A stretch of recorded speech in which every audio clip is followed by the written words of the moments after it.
ಕಾಕ್ರೋಚ್ಗಳ neat ಅಕ್ರಮದ ವಿರುದ್ಧದ ದಂಗೆ ಈಗ ಪ್ರಧಾನಿ ಮೋದಿ ಫುಲ್ ಆಕ್ಟಿವ್ ಆಗುವಂತೆ ಮಾಡಿದೆ ಪ್ರಧಾನಿ ನರೇಂದ್ರ ಮೋದಿ ಅವರು. ಇನ್ನು ಪ್ರಧಾನಿ ಮೋದಿ ಸೋಷಿಯಲ್ ಮೀಡಿಯಾದಲ್ಲೂ ಕೂಡ ಫುಲ್ ಆಕ್ಟಿವ್ ಆಗಿದ್ದಾರೆ. ಒಂದು ವಿಚಾರ ನಂತರದಲ್ಲಿ ಜಿರಳೆ ದಂಗೆ ಬಳಿಕ ಪ್ರಧಾನಿ ಮೋದಿ ಫುಲ್ ಆಕ್ಟಿವ್ ಆಗಿದ್ದಾರೆ.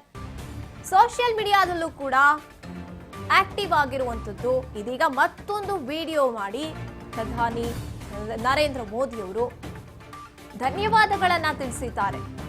ಮತ್ತೆ ಮಿಡ್ ನೈಟ್ ವಿಡಿಯೋ ಮೆಸೇಜ್ ಮಾಡಿರುವಂತದ್ದು ನರೇಂದ್ರ ಮೋದಿ ಅವರು.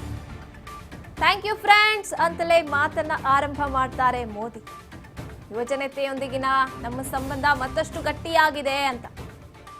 ನಿನ್ನೆ ಮಧ್ಯರಾತ್ರಿ ನಿಮ್ಮನ್ನ ಸಂಪರ್ಕಿಸುವಂತ ಅವಕಾಶ ಸಿಕ್ತು ಅಂತ ಹೇಳ್ತಾರೆ. ನಿನ್ನೆ ವಿಡಿಯೋಗೆ ನಿಮ್ಮ ಸಕಾರಾತ್ಮಕ ಸ್ಪಂದನೆ ಸಿಕ್ಕಿದೆ, ನೀವೆಲ್ಲರೂ ಕೂಡ ಪ್ರತಿಕ್ರಿಯಿಸಿದಂತ ರೀತಿಯನ್ನ ನಾನು ಪ್ರಶಂಸಿಸ್ತೀನಿ ಅಂತ ಮತ್ತೊಂದು ವಿಡಿಯೋನಲ್ಲಿ ಹೇಳಿರುವಂತದ್ದು ಪ್ರಧಾನಿ ನರೇಂದ್ರ ಮೋದಿ ಅವರು.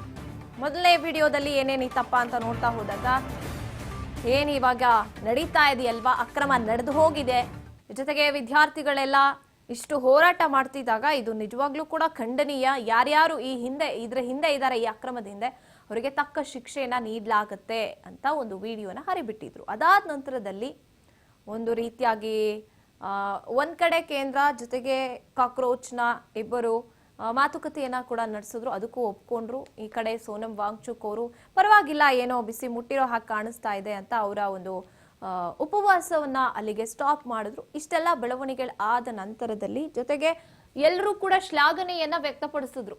ಏನೋ ಮೊದಲನೇ ಬಾರಿ ಪ್ರಧಾನಿ